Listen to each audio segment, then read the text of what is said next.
I feel like the bottom for me was like a rolling bottom because I would hit the bottom and then I would just go into, It was an I would, escalator, not an elevator. I mean, it was basically like I'd go there and then I'd be just do exactly what you did. Oh, I'll just take this time off of dating and quote Mhm, unquote work on myself. And I was going to mhm, therapy, but we weren't talking about this stuff. mhm, Back in the early 2000s, no therapist I had was talking to me about attachment and, or definitely not about love addiction. I don't even think anyone was talking about that, even though Pia Melody wrote Facing Love Addiction way mhm, back when.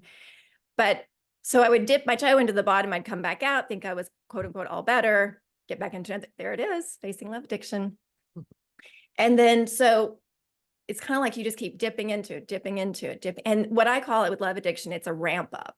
It just keeps mhm, ramping up. So every time you go in and you try to do it again, it gets worse. Like the mhm, symptoms get worse, it happens faster, mhm, there's more damage done, mhm, And so for me, I would say the bottom had to be at 46 years old when I mhm, was a therapist and I was still doing this thing over and over again. And I had a friend who was a therapist and I had just moved to Austin.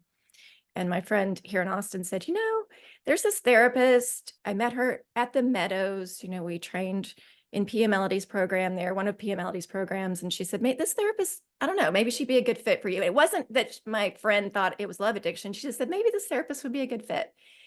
And within 20 minutes of being in this new therapist office, I mean, she looked at me and she goes, this is love addiction. You're attracted to love avoidant partners.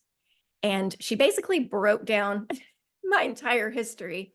mhm. And she looked at me and she said, I get it because I've Me done it too. too. And I mean, it changed everything. And so I would say that was the bottom because even though I kept dipping my toe in and it kept getting worse, there was more at risk. By the time you're 46 years old and you've been doing it for over 20 years, you Mhm, know, and even if you're in this cycle and you pull yourself out of it, because that's what it would be like for me. mhm. In the relationships, everything was falling apart. Out of a relationship, I mean, I was Yeah, once you got over the part, yeah, out of exactly. withdrawal. Once Mhm, you're out of withdrawal and you're like, I'll never do that again. mhm. And then that's not how it works. So until you work on this family of origin stuff, you're going to keep repeating it over and over again.